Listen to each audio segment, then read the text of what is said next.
አንድ ኮሚሽነር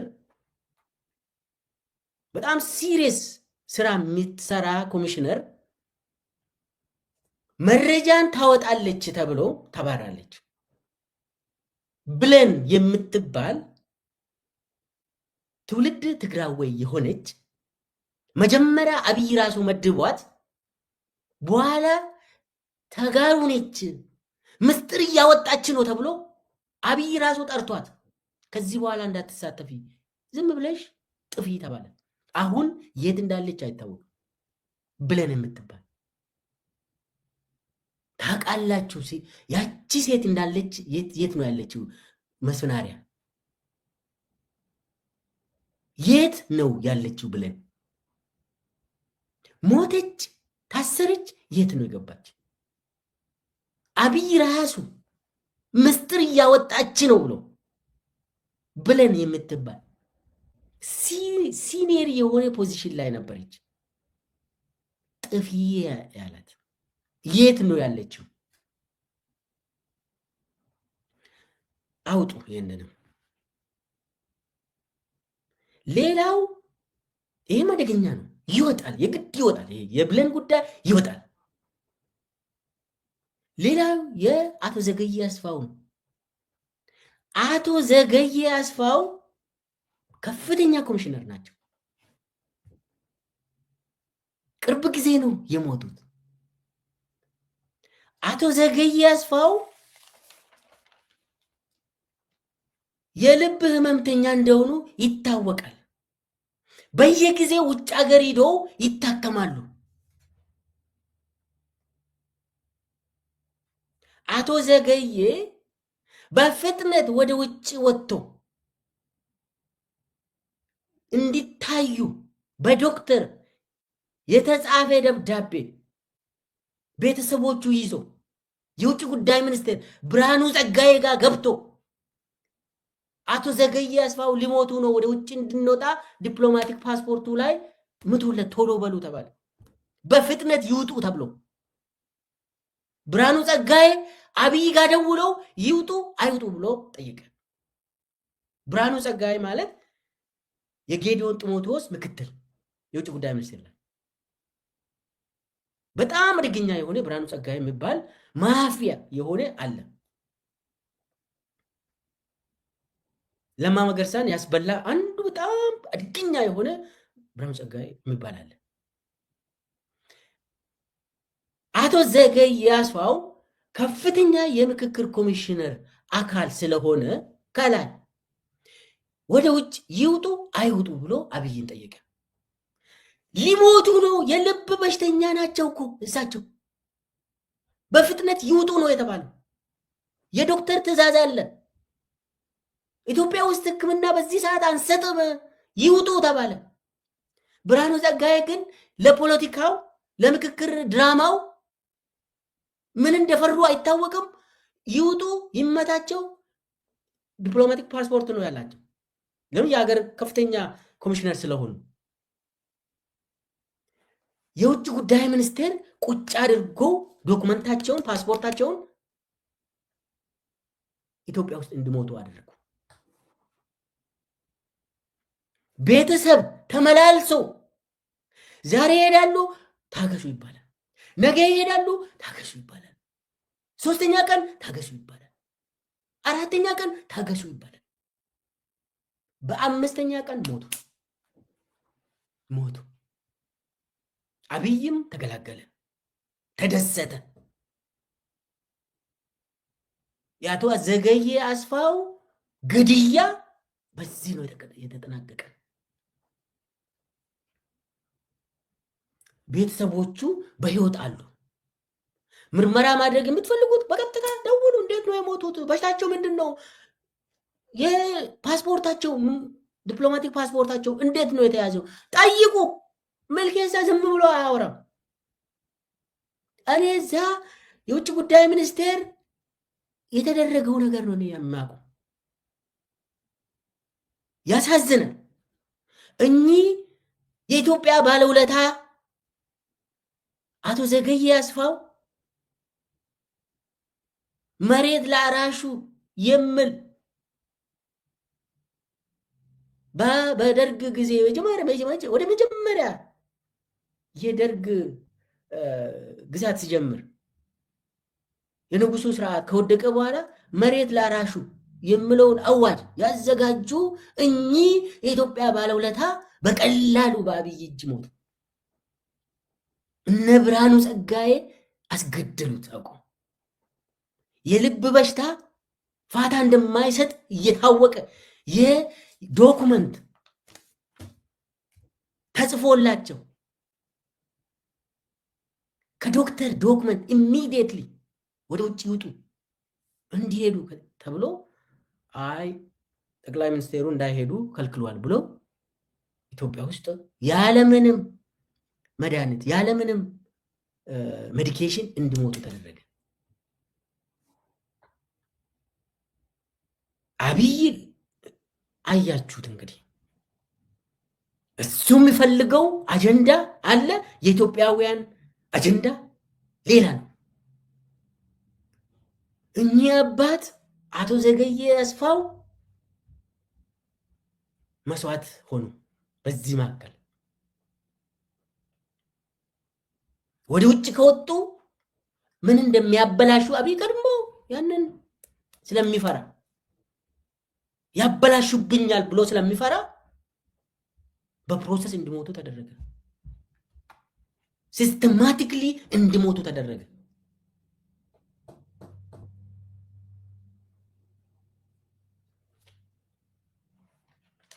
ምናልባት የማይዋሹ ሊሆኑ ይችላሉ እሳቸው። ለምን ባክግራውንዳቸው በትክክል የምናውቀው ሰዎች እኚህ አቶ ዘገየ አስፋው የሚዋሹ አይደሉም። በትክክል ለኢትዮጵያ ሕዝብ እንዲያልፍላቸው ችግር እንዲፈታላቸው የሚፈልጉ ምስኪን ነበሩ። የታወቀ ነው ይሄ። ከአብይ ጋር በምንም ተአምር መስራት አይችሉም። የአብይ ድራማን ካራክተር ሆኖ መጫወት አይችሉም። እኚህ ትልቅ ታሪክ ያላቸው አቶ ዘገየ አስፋው በዚህ በከልካሻ በአብይ ድራማ አይገዙም፣ አይንበረከኩም። ግልጽ ነው ይሄ። ግድያቸው ፖለቲካ ነው። ለምን አብይ እንደዛ እንዳደረገ ግልጽ ነው።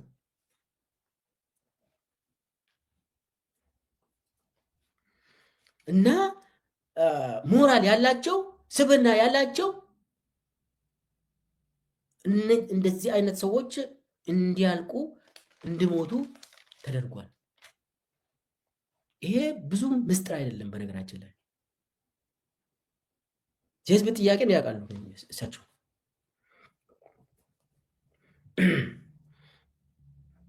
እና ድራማውን መጫወት አይችሉም እሳቸው። አሁን እንግዲህ ድግሱ መጥቷል።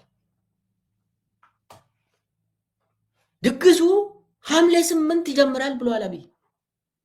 ለሐምሌ 8 ከሐምሌ 8 ጀምሮ ከሁሉም ከኢትዮጵያ ክልሎች 4000 የሚሆኑ ሰርገኞች አዲስ አበባ ይገባሉ።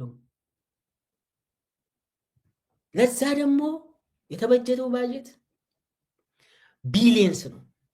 ቢሊየንስ ለማጠቃለያ ደግሞ አብይን ለማሞሸር ጥሪ የተደረገላቸው ደግሞ የሚገርም ነው። ሁሉም የአፍሪካ መሪዎች ተጋብዘዋል። የአፍሪካ ህብረት፣ አውሮፓ ውስጥ ተመድቦ ሎቢስቶች መጨረሻው ማሳረጊያው ቀን ላይ ተገኙልኝ። እኔ አዲስ ህገ መንግስት እያመጣው ነው፣ የፖለቲካ ስርዓቱን ለውጬ እንትን በቃ ለመጀመሪያ ጊዜ ኢትዮጵያ ውስጥ እንደዚህ አይነት ማሲቭ የሆነ ነገር ለማካሄድ ተገኙልኝ ብሎ ሎቢስቶች በቢሊየን ገንዘብ ተመድበው አሜሪካ ድረስ እስከ ዩኤን አንቶኒዮ ጉተሬሽ ጋር የገቡ ሎቢስቶች አሉ። እኔ ከነስማቸው መናገር ይችላሉ። የአንቶኒዮ ጉተሬሽ ምስት ሁሉ የሚያገኙ አሉ። እባክሽ እያሉ አንቶኒዮ ጉተሬሽ የማጠቃለያ ቀን ላይ እንዲገኝልን ብለው ድግሱ ቀውጢ ነው።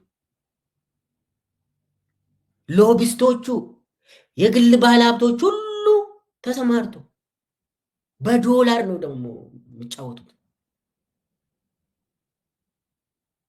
እዚህ የአሜሪካ ባለስልጣናትን እየጀነጀኑ ነው። ሴናተሮችን እባካችሁ የመጨረሻ ቀን ላይ እንድትገኙልን እየተባለ ነው። ሴናተሮቹን እየጠየቁ ነው። አውሮፓ ህብረትን አቤቱታ እያቀረቡ ነው። ሎቢስት በገንዘብ ሚሊዮን ዶላር በቃ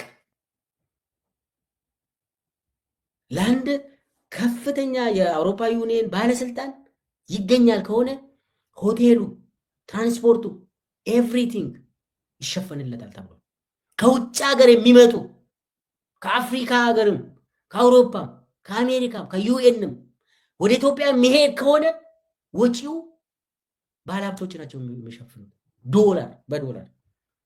ይሄኔ ሙሉ መረጃ ነው ያለ። የተመደቡ እነማን ናቸው? አፍሪካ ውስጥ እየዞሩ ባለስልጣናትን እንዲገኙ ምናምን ብሎ እየሰሩ ያሉት አንድ በአንድ ባለስልጣናት፣ ደላላ ባለስልጣናት አንድ በአንድ መዘርዘር ይችላሉ። ድግሱን ላይ እንዲገኙ የዚህ የፋሽስት ምክክር መድረክ ላይ እንዲገኙ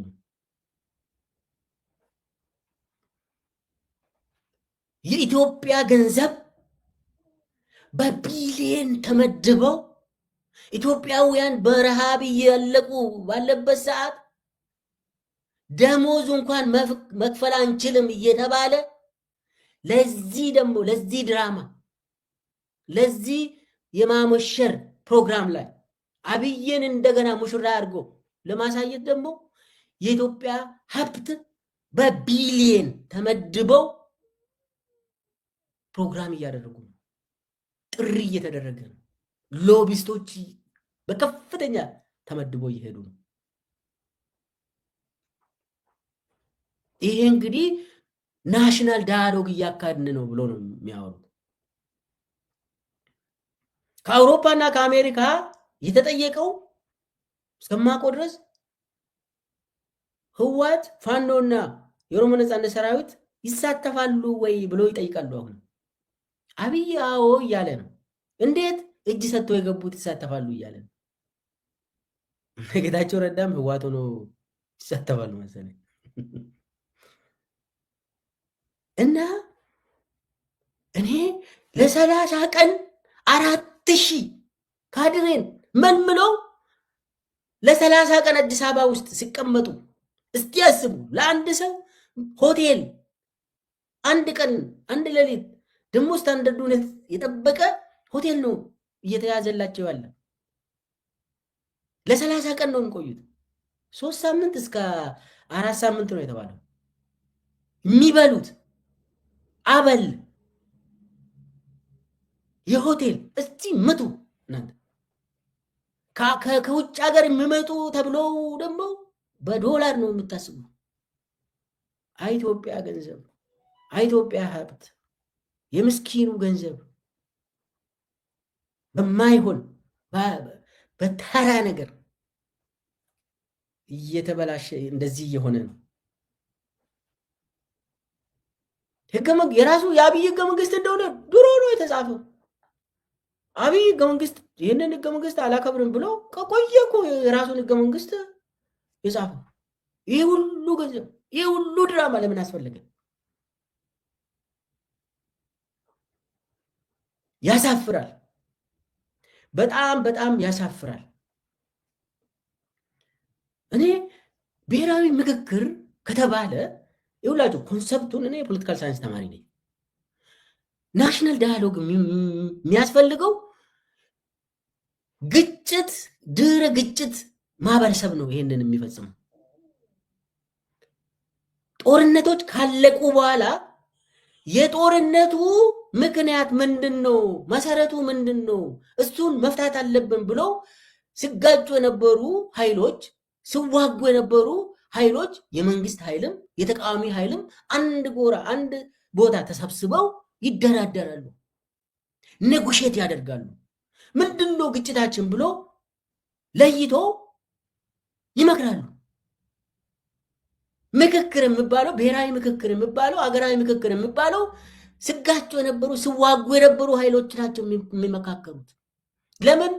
የግጭታቸውን ኮዝ ለይቶ ለማወቅ ከዛ እሱን ለመፍታት አዲስ ህገ መንግስት ካስፈለጋቸው አዲስ ህገ መንግስትን ያውጃሉ ተስማምጡ። አሁን የአብይ ብሔራዊ ምክክር የሚባለው ማን ነው የሚመካከረው? ቲዲኤፍ አይሳተፍም፣ ፋኖ አይሳተፍም፣ የኦሮሞ ነጻነት ሰራዊት አይሳተፍም፣ እነ መረራ ጉዲና እንኳን አይሳተፉም።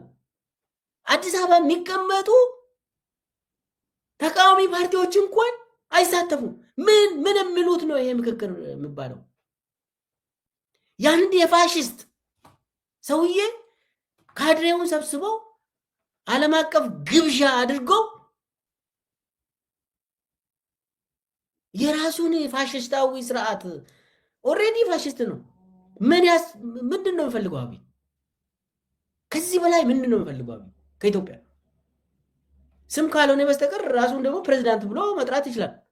ያው የብልጽግና ፕሬዝዳንት ይባላል። ከዛ በላይ ምንድን ነው የሚፈልገው አብይ? የኢትዮጵያ ህዝብን እንደሆነ እየጨረሰ ነው። ከዚህ በላይ ምንድን ነው የሚፈልገው አብይ? እኔ አይገባኝም። ይሄ ሀገራዊ ምክክርም አይደለም። አንድ ሰው ሰራተኞችን ቀጥሮ እንደዚህ ስሩልኝ ብሎ ሰራተኞቹ ወደ ታች ወርዶ ህዝብን አዋይቶ ሲመለሱ እስቲ አምጡ ብለው አንብቦ ኧረ ይሄንንማ መልስ እንደዚህ አይደለም የፈለግኩት ይሄ ነው በቃ ይሄው ሂዱና 8ቱን ሐሳቦች የኔ ነው ይሄንን ተናገሩ ተባለ። ኢትዮጵያውያን ያሉት ሌላ፣ አብይ የሚፈልገው ሌላ ነው። ይሄ ነው አሁን ምክክር የሚባለው። እኔ እኮ ድራማው ራሱ እኮ በጣም ይከብዳል እኮ ለመረዳት። አንዳንዴ አትረዱም። ከባድ ነው ጉዳዩ። ይህ ናርሲሲስት ነው ሰውየው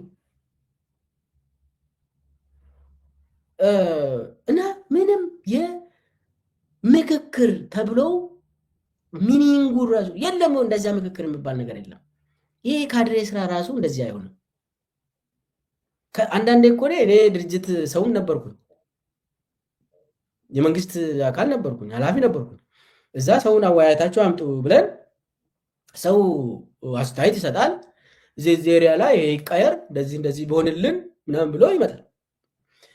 ያንን ካነበብን በኋላ ትልቅ ስራ ይጠይቃል። ማንችለው ከሆነ በዚህ ሰዓት አንችልም ነው ይቅርታ ብለን ይቅርታ እንጠይቃለን። የምንችለው ደግሞ የህዝብ አስተያየት ነው እናደርጋለን። ህዝቡ ውረድ ካለ ምንድን ነው የምጠብቀው? ህዝቡ አንፈልግም አንተ ማየት አንፈልግም ካለ ምንድን ነው የምጠብቀው? ውረድ እንጂ በግድ ካልገዛው ካልጨፍጨፍኩ ካላጠፋው ትላለ። ህዝቡ ተናገረ። ዶክመንቱን ድግና አንብብና ከዚህ በላይ ምን ላድርግ? ሰስቴነብል አይሆንም እኮ በቀጣይነት እኮ አትገዛም። ህዝቡ ነግሮሃል። የጊዜ ጉዳይ ነው እንጂ ህዝቡ ነግሮሃል። ስለዚህ የአማራ ህዝብ 97% አንተን አይፈልግም። ይሄ ደግሞ አንተ የመደብከው አወያይ ቡድን ነው። ከየክልል ከየወረዳ እየሄደ ከሰው የሰማውን አንተ ካድሬ ነው ብለህ ያዘጋጀው ሰዎች ናቸው። 97% አይፈልግም። በቃ ውረድ፣ ሰላም ይመጣል። ይሄ ነው ምክክር ማለት። እና የኢትዮጵያ ህዝብን የምትሰማ ከሆነ ይሄ ፋክት ነው። አወያዮቹ ይዞ የመጡትን እሱም መተግበር ነው። ሌላ ድራማ አያስፈልግም። ህዝቡ ምን አለ? አሁን ወይ የአወያዮቹ ሰብስቧቸው የህዝብ አስተያየት ምን ነበር ብላችሁ ጠይቁ።